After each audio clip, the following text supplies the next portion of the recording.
The statistics can be mind-numbing. Over 250 Chicago children killed by violence in the last 3 years, and thousands more injured.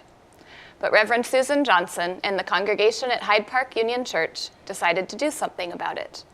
They began monthly vigils that became a multicultural and ecumenical movement called Urban Dolorosa. To learn more, we welcome Reverend Johnson, pastor of Hyde Park Union Church.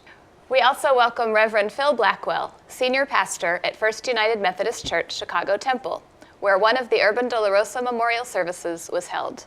And we welcome Eric Nussbaum, director of music and the arts at the Chicago Temple and member of Urban Dolorosa's planning team. Thank you to all of you for being here today. Thank you. Reverend Johnson, what does Urban Dolorosa mean? Literally, it means a sorrowing city. And that's really what we wanted to bring across to the public, was that this city needs to grieve together for the loss of so many children. Dolorosa, it's Latin, and it also comes from the Stabat Mater Dolorosa, which was an ancient 13th century hymn written by a Franciscan monk depicting Mary at the base of the cross watching her son die. So we wanted to take that and modernize it, recognizing all the women, all the mothers and fathers, grandmothers, aunts and uncles, and siblings who are remembering someone who has gone too young and in violence. Tell us about the service that the Chicago Temple held. Well, we were one of 5 locations for what was really a week-long presentation of Urban Dolorosa. And it was key for us to hold it because we are not in one of the neighborhoods, but we're in the Loop. Okay. And to bring that message and bring it so powerfully with the music and the young people participating, to bring it to the doorstep of City Hall and the county building and the City Plaza was very important for us to say, okay, city, wake up, pay attention. Kids are getting killed. Some of them are getting killed by each other, and we can't just read them one at a time in the headlines, put the newspaper away and carry on. This has to be something that comes right to our doorstep that we cannot ignore. It's a very important role the temple played. And Eric, tell us how you got involved with Urban Dolorosa.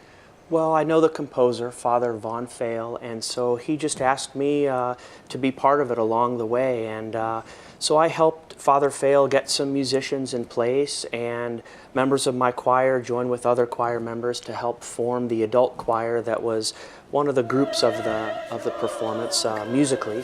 And he bounced some ideas off on me along the way about musical ideas he was having.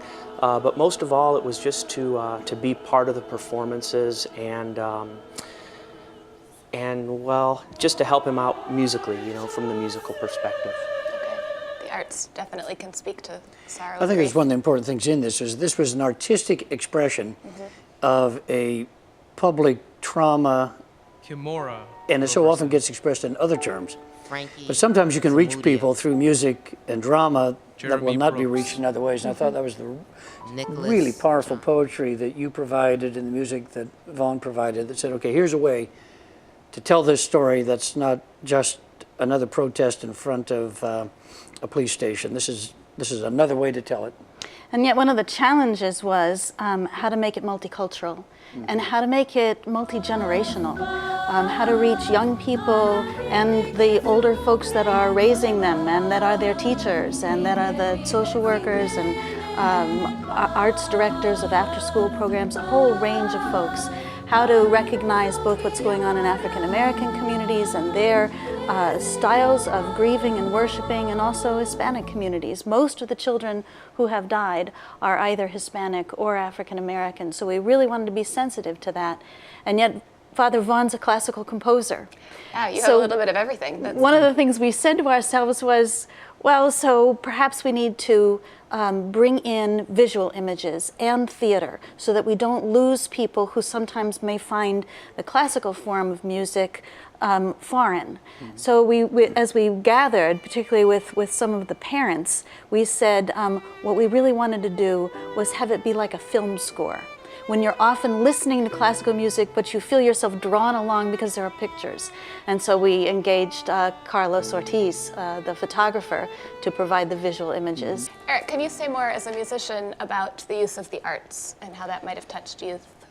Well, first of all, we mentioned it before, was the diversity, and that was evident in all the performers. We had from Holy Cross a youth and teenage girls choir that sang with the marimba group, and so to have those ages represented, you know, everyone had a place where they could connect with the performers, because we had the youth, the Latino youth from Holy Cross, we had older teen choir from Johnson College Prep, and they were predominantly African American, Okay. Girls and boys, all different shapes and sizes, and then we had a main adult choir. We also had a string ensemble from North Park University, and so they were also diverse, but mostly white kids from North Park, college age, who played strings, and so to have that diversity with all the performers, I think everyone could speak to it that way.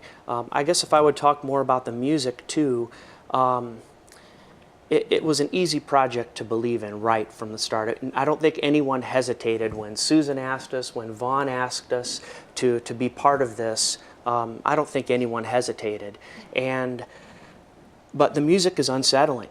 We didn't just start singing it right away. It wasn't a piece that you could just, read it and we go. To get into the text and to get in what Father Fail's harmonic language was about, it was very unsettling at the beginning. Harmonically, melodically, you have a hard time getting into it. So it's very much a journey, and there's a lot of tension in the music. There's a lot of intensity. It's not easy to sing right away. So it was a journey, but there, you know, the flow of all the music kind of builds towards a solo by Kari Laurent,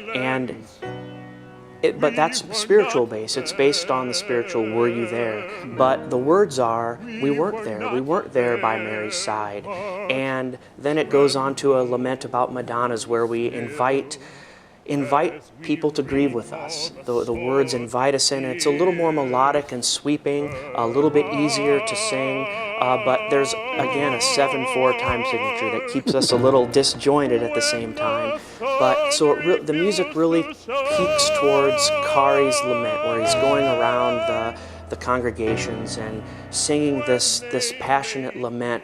Do you have any stories about students that were participating involved in this process? Oh, many stories, many really moving stories. One young woman actually lost her brother to violence in the week before we began performances. And she told her teacher privately and didn't want other people to really know what she was going through at first. Teacher came and told me, not which student it was, but just that this had happened and that she wasn't sure that this student would be able to return. She did return. Night after night. I mean, this was a pilgrimage for all of us. She came back, and I think it was the 4th night that we were out, she came and told me, and she said, "You're reading my brother's name night after night, and it means so much to my family." It was very, very powerful. One of the young men was interviewed by the Tribune, and he's 14 years old, and he talked about friends of his that, you know, he's had since 3rd grade who are now gone. And here he was playing marimbas. That's a wonderful story, because Father Vaughn found out that Holy Cross, Immaculate Heart of Mary had this wonderful marimba band, and there was no marimba part in this classical music. But he said, "But I've got to add it." And the Steppenwolf theater director said, no, not one more thing. And he said, "Well, but maybe just a little marimba." And there is no such thing as just a little. And first they played the chaos. Okay. The terror of losing somebody, just discordant notes. And they also played their own traditional music just as we were getting started. But in the end, they were playing the chorus, "Pour Out Your Hearts." Mm-hmm. And they were leading. They have an electric guitarist, and he was joining in. And he didn't even have a part written for him. He could just feel his way into it. It was great. That's fabulous. Reverend Blackwell, can you tell us about the exhibit at the Chicago Temple right now? We have an art gallery on the 2nd floor, and in that space we have about 25 wooden chairs that have been painted by young people in memory of their classmates who've been murdered. So each one of them is a tribute to somebody with name, date, perhaps a saying. They're very brightly painted, but the message is very has very strenuous overtones. So Absolutely. it's set up almost like a schoolroom. Okay. And on the wall is a long scroll listing all the names of the kids who've been killed in various years, and the one for this year is close enough that we can be adding names to it as time goes on. I'm so grateful for the work you've all done so far and look forward to hearing what the future brings. Thank you, Reverend Johnson. Thank you. Reverend Blackwell, and Eric Nussbaum for being here today. I'm Polly Toner for Different Drummers and the Greater Chicago Broadcast Ministries. Keep the faith.